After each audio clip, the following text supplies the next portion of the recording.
This week in Jamaica Now, outrage, pressure mounting on the regional exams body to review 2020 CXC grades.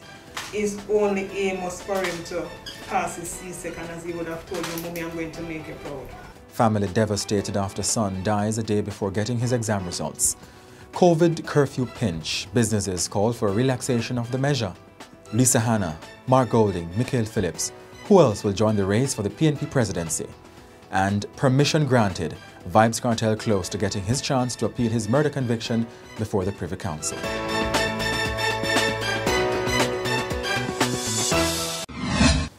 I'm Jovan Johnson, and this is Jamaica Now. Regional governments are intensifying their pressure on the Caribbean Examinations Council CXC to review grades for the 2020 Caribbean Advanced Proficiency Examination CAPE and the Caribbean Secondary Education Certificate CSEC exams amid widespread reports of discrepancies. On Friday, Jamaica's Education Minister Favour Williams said she had written to CXC Chairman Sir Hilary Beckles requesting a thorough investigation into several anomalies in exam results. Over in Guyana, two of the leading high schools there, Queen's College and Bishop's High School, have joined forces demanding a review of the results. Principal of Queen's, Jackie Ben, says the school will take legal action to block the publication of the final results if the CXC does not revisit the assessment process. Students from St. Lucia and Trinidad and Tobago have also reported anomalies in their preliminary results, which were released on Tuesday. The students are claiming, among other things, that some students who failed were top performers in the subjects, and practical components did not appear to be factored in the grading, or that final grades did not reflect the letter profiles. But the CXC on Friday denied there is any systemic problems with the grades. A regional petition, however, has garnered more than 15,000 signatures. Broken-hearted and devastated, that's the state of Christopher and Andrea Jacobs, who are mourning the death of their son Christoph, who died of suspected sickle cell complications in hospital on Tuesday. The St. Catherine family was eagerly anticipating celebrating the 17-year-old CSEC examination results, but they never got that chance. The CSEC results arrived a few hours after his passing, plunging the tight-knit family into despair.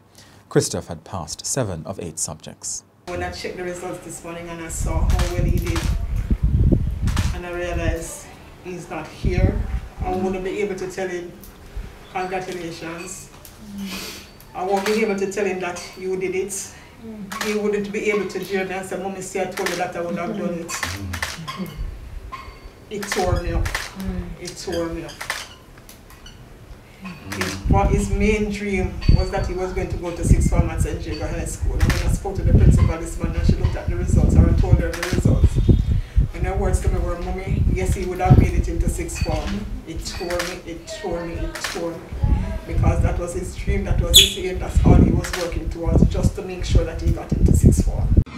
There is a renewed public outcry for better care and protection of the nation's children after many were left shocked by a video in which a young boy was seen smoking and drinking what appeared to be alcohol. The video has since gone viral on social media. Following leads, investigators picked up the child's mother in an operation in Red Ground District in Old Harbour, St. Catherine on Thursday morning. The boy and the 3 other siblings were taken into the care of the state. The Jamaican government has been urged to reduce the hours of the island-wide curfew so as to give a lifeline to struggling businesses. The measure, which runs from 8 p.m. to 5 a.m. daily, was on Tuesday extended to October 7 by Prime Minister Andrew Holness as the government seeks to get a handle on COVID-19. Stakeholders in various industries have grown weary of nearly 6 months of curfews, which they argue has killed many businesses that depend on movement and patronage after dark. Separate CEO Richard Pandoy says the curfew should be pushed to 10 p.m. because small and micro businesses are suffering. Mr. Pandoy, who is also the president of the Jamaica Manufacturers and Exporters Association, says the right balance between economic stability and health and safety needs to be struck. Up to September 24, Jamaica had 5,723 confirmed coronavirus cases and more than 80 deaths. Meanwhile, the Ministry of Health and Wellness has already spent $4 billion of the $5.6 billion it was allocated to fight the COVID-19 pandemic. Permanent Secretary in the Ministry Dunstan Bryan said the $4 billion was spent between April and September. 40% of that amount was expended in June and July. Approximately $1 billion was spent on drugs and personal protective equipment for health professionals.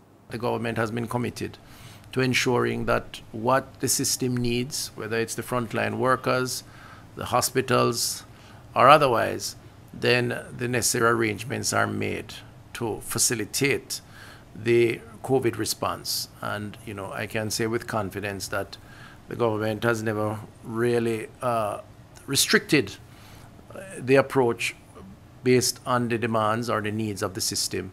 And the system has not been placed at a disadvantage because of resource constraints. We have been responsible in the approach in terms of the spend, I think. And as a consequence, I think we have seen value in terms of the strategies that we have pursued. PNP Vice President Damian Crawford says he will issue a statement on Monday indicating whether he will join the race for the PNP presidency. The list of potential aspirants to replace Dr. Peter Phillips is growing, with hints from Lisa Hanna, Mark Golding and Dr. Phillips' son, Mikael. Mark Golding was first out of the blocks, telling comrades in an Instagram post on Tuesday to get on their mark. The MP said after consultations with his family and party colleagues, he's decided that rebuilding the party from its devastating September 3 general election loss was paramount. A few hours later, Mikael posted a photo online saying he was also interested in rebuilding the party. And on Wednesday, Ms. Hanna said she was consulting and could announce her decision on Sunday, September 27. A Bill Johnson poll said most Jamaicans favor Hanna. In 2020, we have received the resounding messages to be and to become better.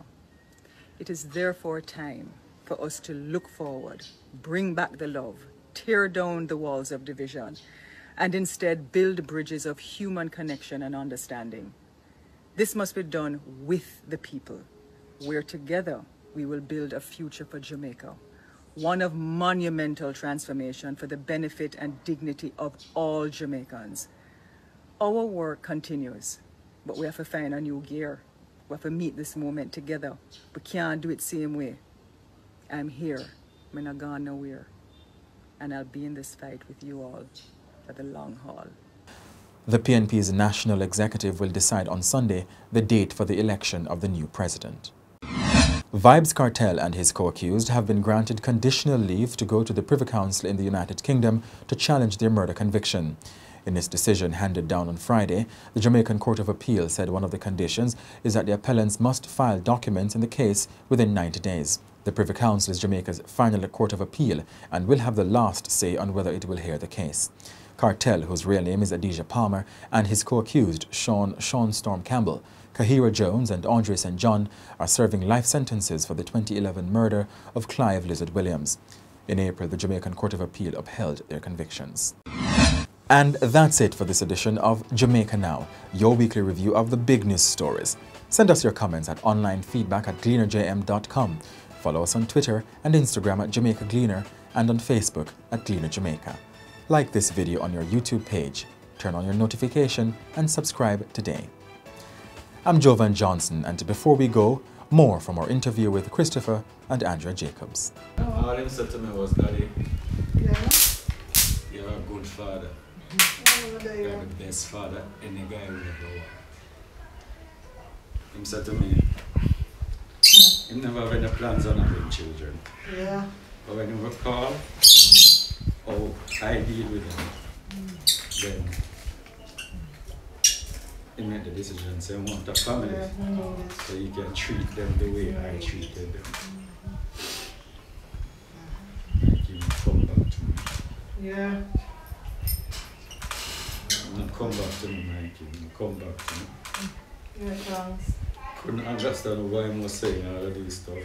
You know, just never understand it. But